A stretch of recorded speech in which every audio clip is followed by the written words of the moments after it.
Hey everyone, welcome to another episode of The Left Hook and Digest. This is the weekly check-in, midweek check-in that Danielle and I do for Democracy-ish. And we were just talking about how Substack has been a kind of janky for both of us, and it's janky for me. Right now it says 0 people, but I'm pretty confident more than 0 people are watching us, right, Danielle? 180 and counting. Yeah, yeah. So it's gonna increase, and you just caught us in mid conversation because we were talking. Well, what should we talk about, Danielle? And I said, let's play the game, a Wheel from Hell, where we spin the wheel and talk about all the horrific things that are happening. I said the through line will be greed and white supremacy, and you got us in mid conversation as I just told Danielle that Hakeem Jeffries, who spent the entire weekend along with Democratic leaders shitting on Zohran Mamdani, whom we found out won by 56%, double digits, and accused him of saying things he didn't say about the Intifada.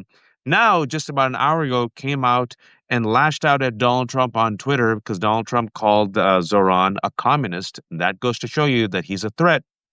And Hakeem Jeffries, of all people, has come out and said, "How dare you say that? That's not right." And I'm like, Hakeem Jeffries, good for Mm. you.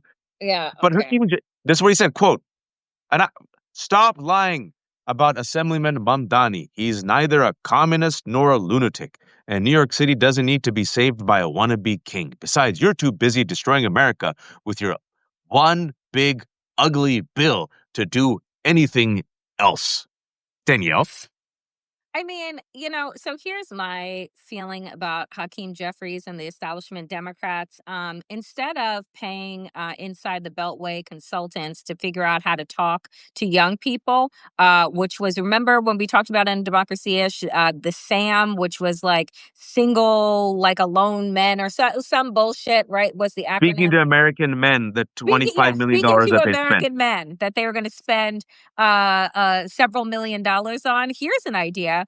The demographic that came out from Mamdani in the highest for a primary were 18 to 24-year-olds. If you take cumulatively, everyone who came out in large numbers was below the age of 40.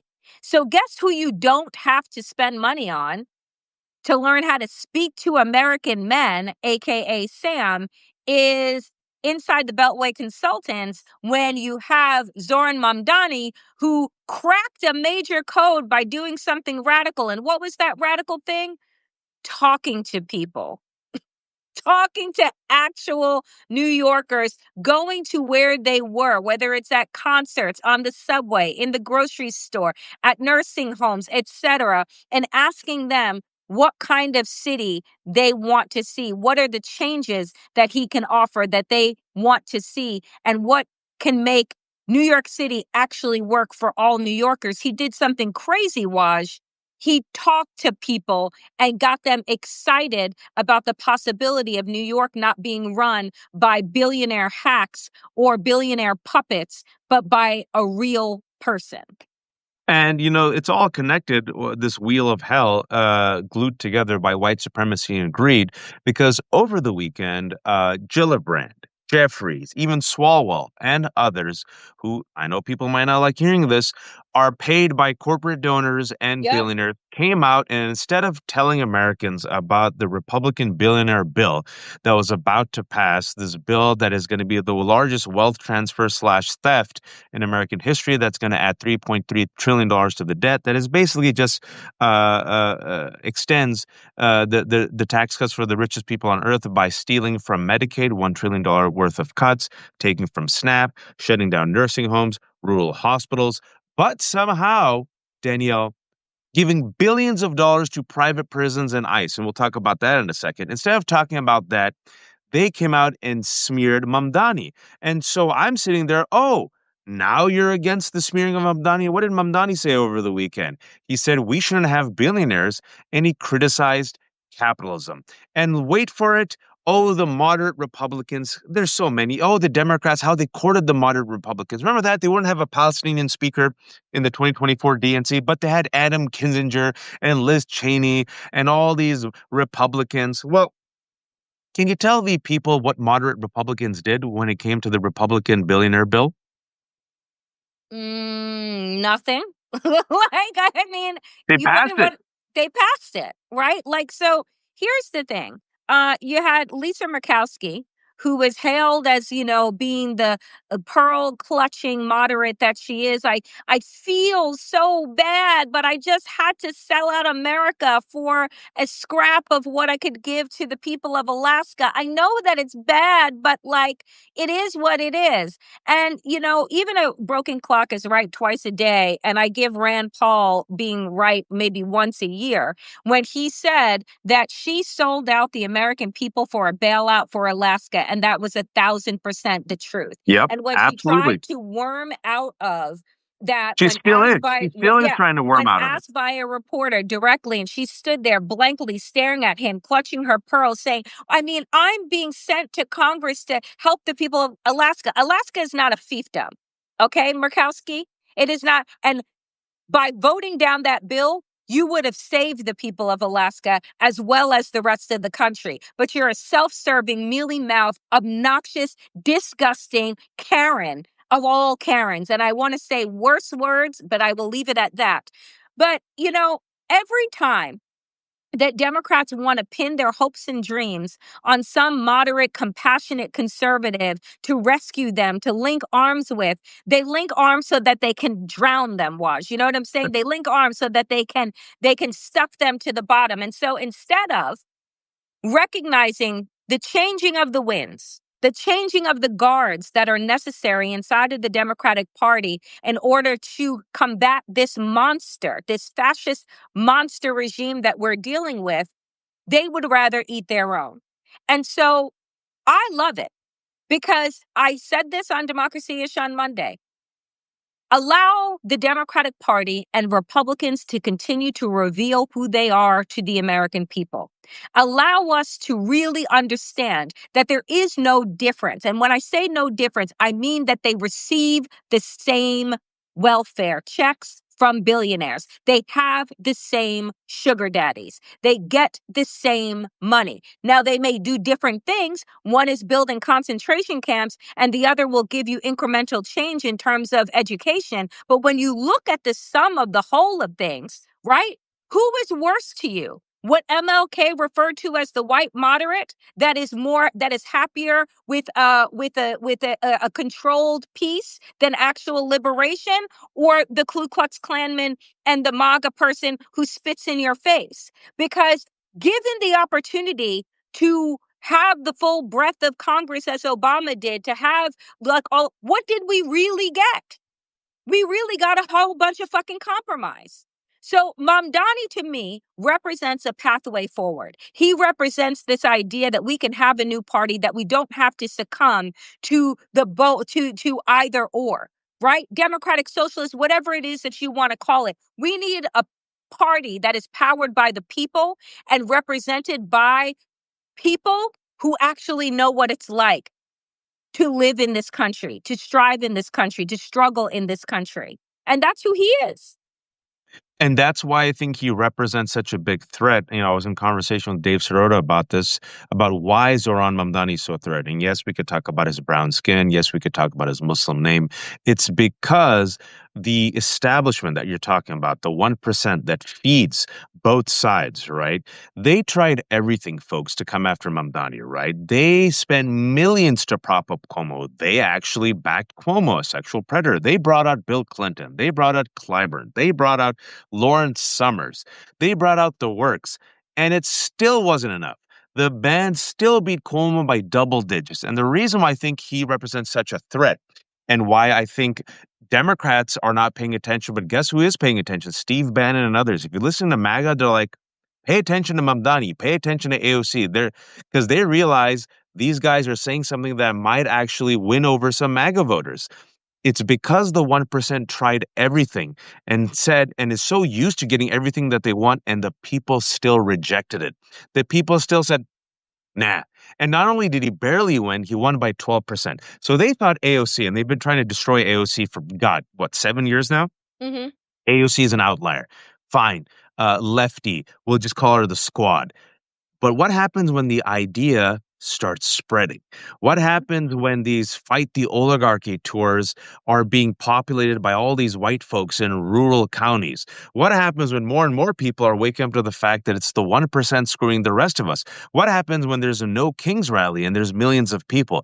What happens when they can't control the narrative? What happens when they spend 3 or 4 days clutching their pearls over Bob Dylan chanting death to the IDF, but not talking about the IDF actually killing people? And young people are like, yeah, I probably wouldn't say that, but who cares? Punk rock band. Or you have young people like Glastonbury saying death to the IDF, right? Becoming radicalized in real time because they see a genocide being streamed. When they can no longer control the narrative and they can no longer crush the opposition, I think this is causing the nervous breakdowns that we have not Yeah. seen since the election of AOC, since the election of our first Muslim black president. I'm kidding, Barack Obama, right? I think it goes back to the greed and the racism.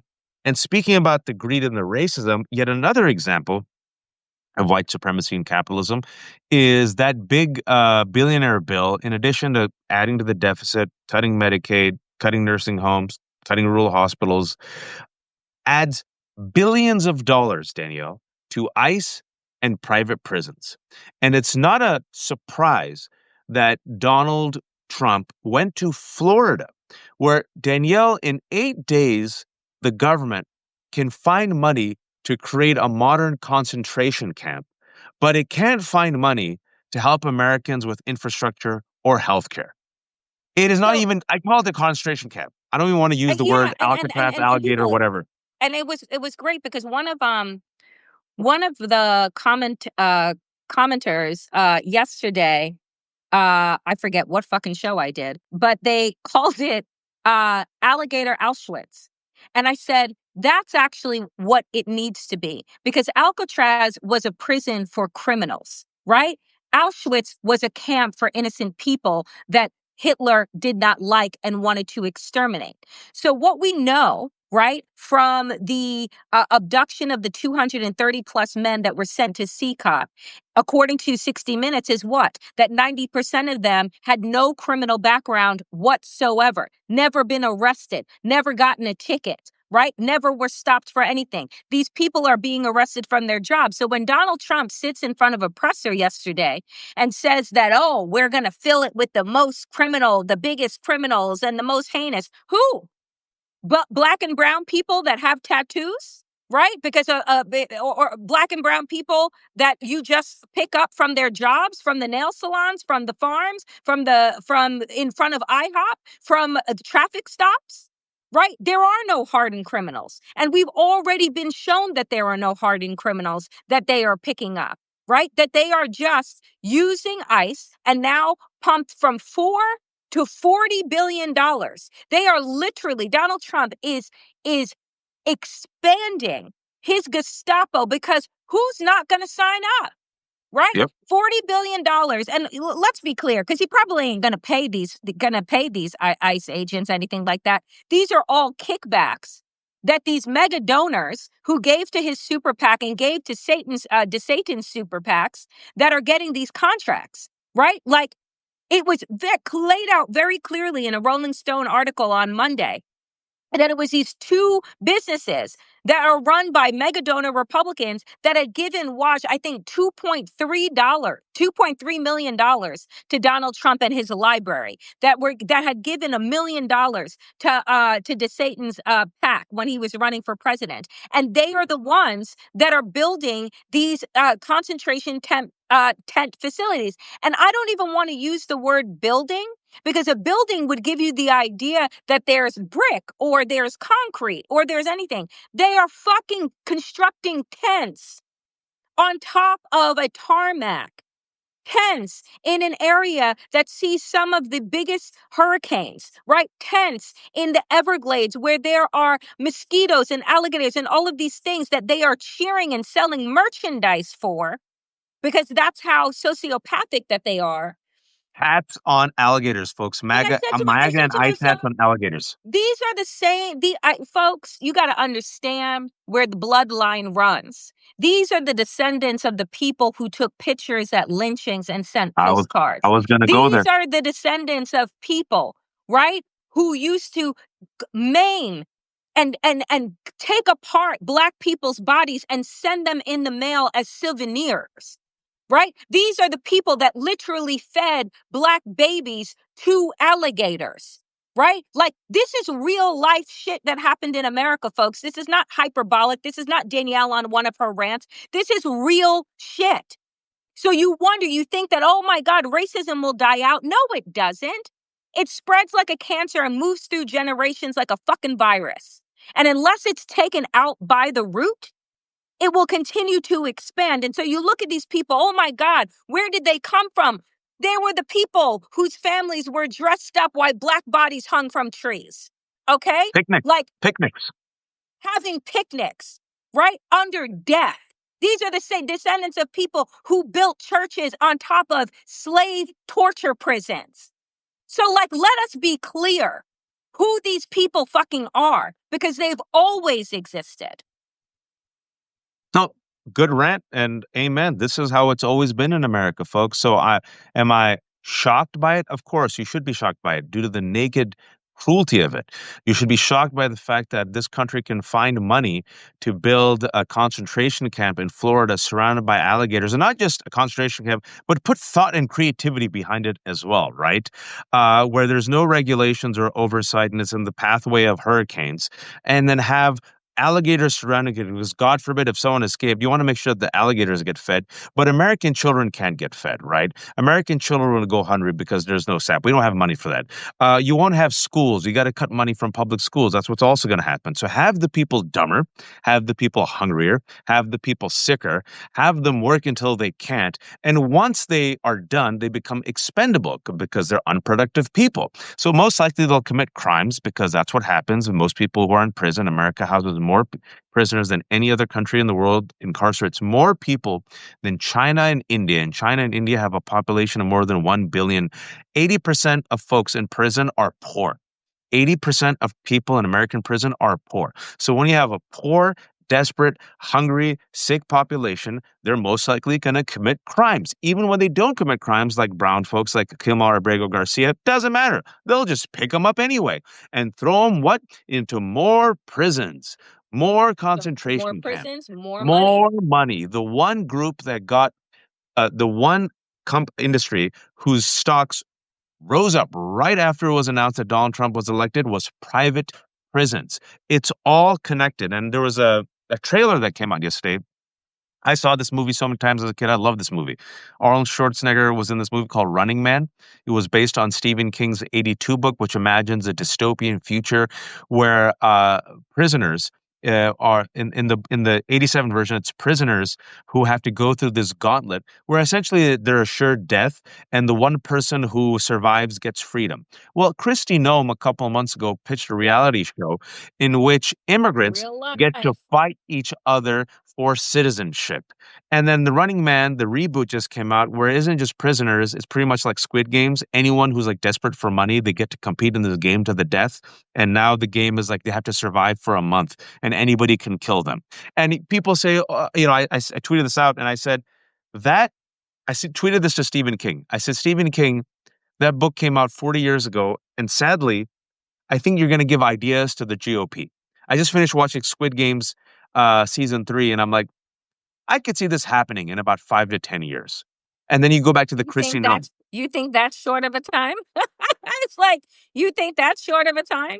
Do you know the thing too is that we have to understand that this level of sociopathic depravity too can shift us, can change us if we allow it to, right? Because that is the goal. I talked about this earlier, Waj, with Jared, and that is the goal too. It is to turn us into a broken, hopeless people where their power, their control is inevitable, right? That when we see such horrific things and horrific treatment, and that just becomes our norm, when you're just watching people abducted and they turn it into entertainment for themselves, like it is, Squid Games meets Hunger Games meets Running Man meets Andor, like that's what they want, right? Our pain is their entertainment.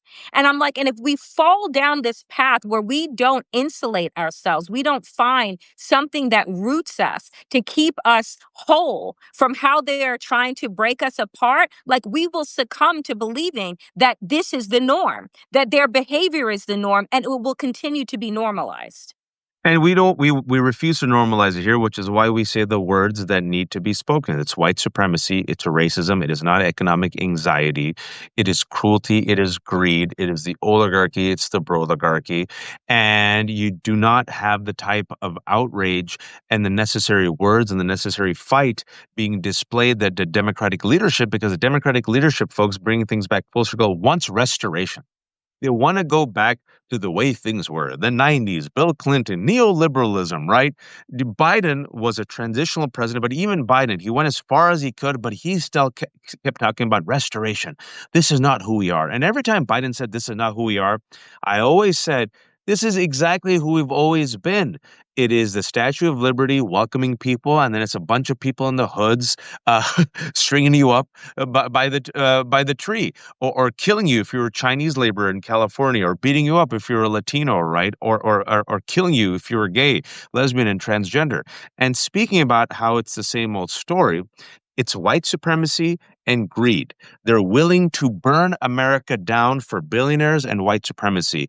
They're willing to burn themselves down to the ground if it means they have to potentially share this country with people like me and Danielle, right? And I give you yesterday, this is the wheel of horror just spinning and spinning. How all these institutions are failing us, how they're all bending the knee. And we predicted it. We said it on Democracy Issue. They will all fail us. I've been saying it for a couple of years.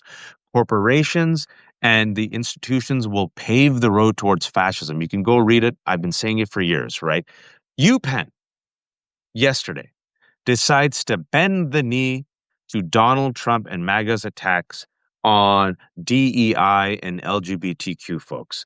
And it decides to, I mean, the cruelty that in addition to scrubbing their DI initiatives and protection for transgender athletes, they went back in time. They took the DeLorean back in time a couple of years ago, and they said, we're going to strip Leah Thomas's accolades and the recognition that she has. And she was the transgender female swimmer that broke some records, that finished fourth. And she had, she complied by all the rules. She went by all the policies. That was a It policy. doesn't matter. It She doesn't like finished, just like it doesn't matter.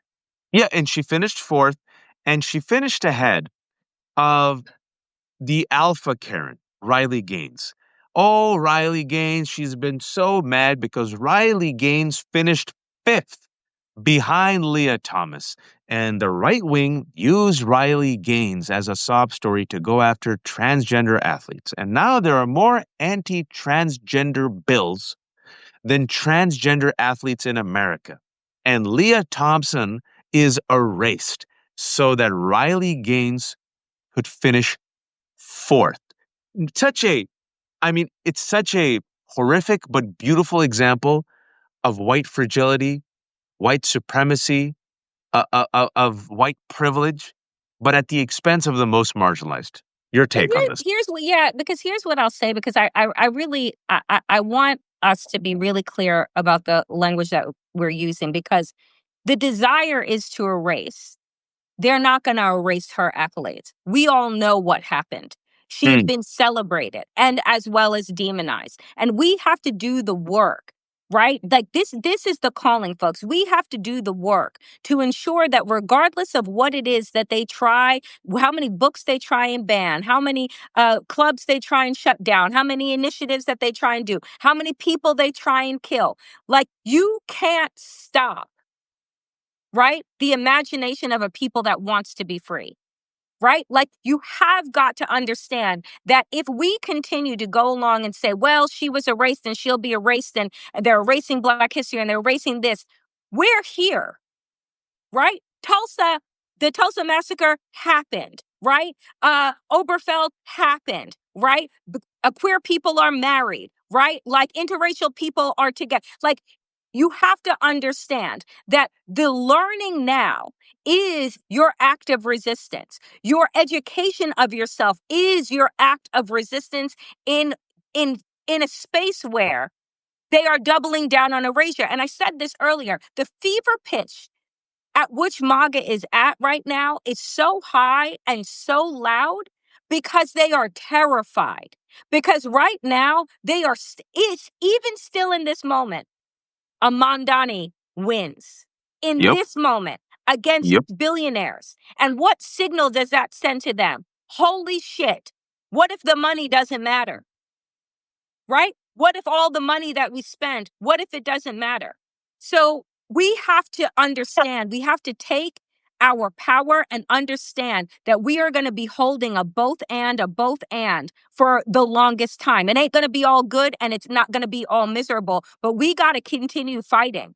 Right? Because there are going to be more Mandanis. There are going to be more 5501 movements. There's hopefully, God willing, there will be a national strike. There's going to be more because the people are awakening and seeing the patterns of the fuckery that is happening right now. I think it was yesterday I posted this, or was it 2 days ago? I mean, time is a flat circle, where I said, in the end, white supremacists and MAGA and Republicans have lost. And the reason why I said they've lost, I think it was yesterday I said this, Danielle, seeing all this just horrific, just these rulings and people caving. I said, because no matter how hard they try, they cannot take this country back to 1953. And I specifically said pre-Brown versus Board of Education, Yep. which ended segregation, because that's where it is, folks. It's 1953, and you can even take it back to 1863, the Civil War. It's the same, white supremacy. I said they're trying to hijack us back to 1953 to live in a romanticized vision of a 50s that never existed, but they were great again. And I said the reason why they didn't, because in the past 75 years, women, people of color, immigrants, Black folks, LGBTQ folks have advanced. The rest of us have moved forward to the 21st century. Yep. Enough of us, I didn't say all of us, I didn't even say most of us.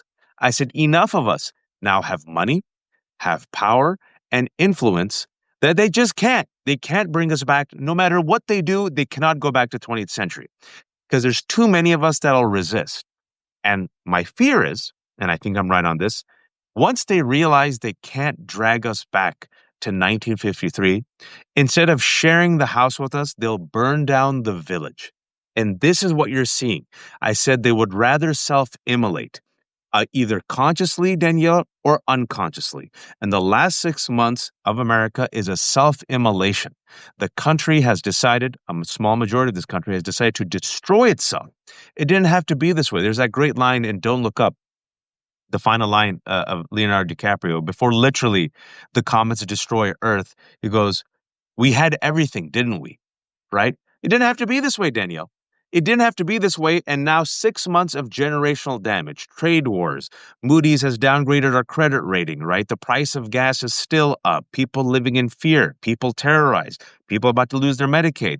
Once this bill passes, because all they need is 4 Republicans in the House to kill it, do you all have faith that 4 Republicans in the House will kill it? The damage, folks, in addition to people dying, is going to be long term as the rest of the world turns away from America. As we pay our taxes, everyone's going to be like, wait a second, I'm paying taxes, I'm getting nothing in return. No infrastructure, no healthcare, no Medicaid, and the rich are getting richer. And Danielle, I remember, and I'm just an English major, that a group said, no taxation without representation. Mm. Where was that, Danielle? And what did that precede? I believe they threw some tea into the harbor, and it's begat the Revolutionary War. And I believe that we are witnessing history repeat itself.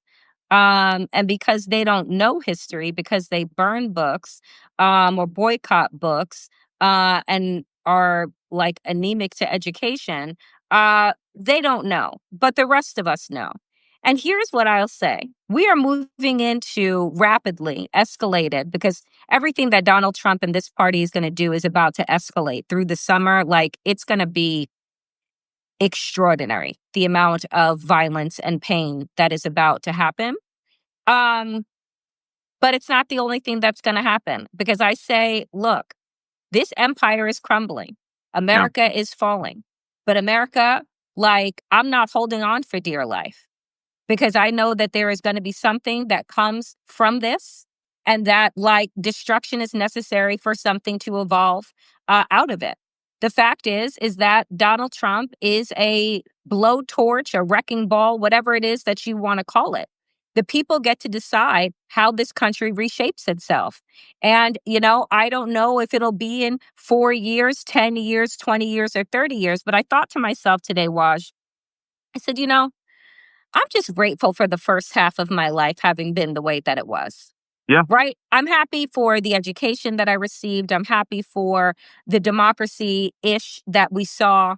I'm happy for the life that I lived. It was one that was of comfort. It's a good one, right? This next half isn't about comfort, right? It isn't. And I think that when we can let go of that, particularly for those of us that are of a certain age, um, young people deserve better than what Yeah. they are getting right now. They are being robbed, literally, of like opportunity, of their dreams. So we owe it to them, right? To fight like hell. This next half is not going to be comfortable. It's not going to be cozy, but we owe it Nope. to them because we had the opportunity to like find ourselves, to live in, the prosperity in some places of the 90s and the turn of the century. And so we have to get comfortable with being uncomfortable and Yep. knowing that like we have to fight for them because this isn't for us. We're not going to see the return of any type of America. This Nope. new beast is going to be something that is inexplicable at this moment because it's something we've never seen. But we owe it to them to fight for them. It's interesting that I had the same conversation I had with my wife yesterday, last night, as we were just, playing with our kids and getting them ready for bed, is that we said, and I said, and my wife said this also, is like we had mostly comfortable lives. We Yep. remember in America where we were at the top, and our children, my children, unfortunately, will not know that America, right? And so my wife, like, she never used to talk this. She goes, yeah, for our kids, you know what? If America turns into a shithole, I'm open to moving because they deserve better, right? Now, I don't think we are going to move. I think we're going to stay and fight. But it was a type of fondness and sadness for Yeah. a country that we knew and a country that, again, I've been very lucky. I've traveled the world, compared to most other folks in the world, right? Go to Pakistan and India if you really want to see insane, extreme poverty, folks. Our generation, experienced the highs. We experienced both the high of the empire, and now we're going to live through the decline of the empire. Mm-hmm. And I believe, like you, as we've said many times before, that I don't think it'll get much better during my lifetime. But, it's like Moses. Moses leads the people out. He never got to Jerusalem, right? Moses never got to the promised land, but he led the people. And so I feel like, okay, no one knows what's going to happen in the future, but my job for however much time I have left, with there's less years ahead of me than behind me, I'm middle aged, is to do what I can to ensure that, inshallah, my children's generation get something better Something. eventually, inshallah, right? And there is hope in the sense that Mamdani's win reflects the will of the people who said no to the oligarchy, the No Kings rally, where you had white folks, so many old white folks come out. They're waking up. The fact that 60% of Americans are against this bill, right? Um, Even without them knowing it, it gives us some hope. And my book's right there. I've seen it in my lifetime, folks. I was born relatively in privilege, upper middle class child of immigrants. And mine isn't a rags to riches story. It's a riches to rags story where we're at 21, I lost everything. My parents went to jail, foreclosure, lost everything. And from the ages of 21 to 32, Danielle, I was poor. I wasn't struggling. I was poor. Literally, I was in the poverty section for 12 years, just struggling, struggling, struggling. So I've been there. And then I got myself out of it. Got married, moved to DC, started a career, and then somehow mind is blown. I never would have thought in my life, wife, kids, a house. So I've seen the entire arc in my life, right? Yeah. And when it's tough, you could sit there and be apathetic and give up, or you can still hope. You could still have the imagination. And that's what I always had. I had the imagination that inshallah, the story isn't over. That even though it's bleak right now, the story is still being written. and I still haven't seen the end sign yet. It's not Fiend. It's not a French art It's movie, not right? see, I'll, yes, yes. I'll keep writing and let's see what happens. And then, alhamdulillah, I was very lucky, and I am lucky like you. The plot, there was a plot twist, and so I do think, as a person who's been through it, that people need to get comfortable with discomfort, folks. Mhm. Last night, the power went out again. The power has gone out more times in Virginia in the past year than I remember in the past 10 years. Folks, as energy prices go up, as climate change gets worse, as infrastructure breaks down, get used to load shedding. That's what happens in Pakistan and India. We're going to have to give up some of these comforts in order to fight for a better future. But the least that we can do is be informed and speak up. And that's why I'm so grateful that Danielle joined me, even though she has to prepare for her 18th show. Danielle, please tell people how they can support you, how they can support your voice, and how they can help subsidize the one luxury that you have in life, which is nice My coffee. coffee. Yes, you know it. No, Waj, there's no better group than this group of comrades, of thinkers and feelers and intellectuals that I'm proud to join you every week to be in this conversation. So, folks, you're watching this, support the damn digest. All of my content is free.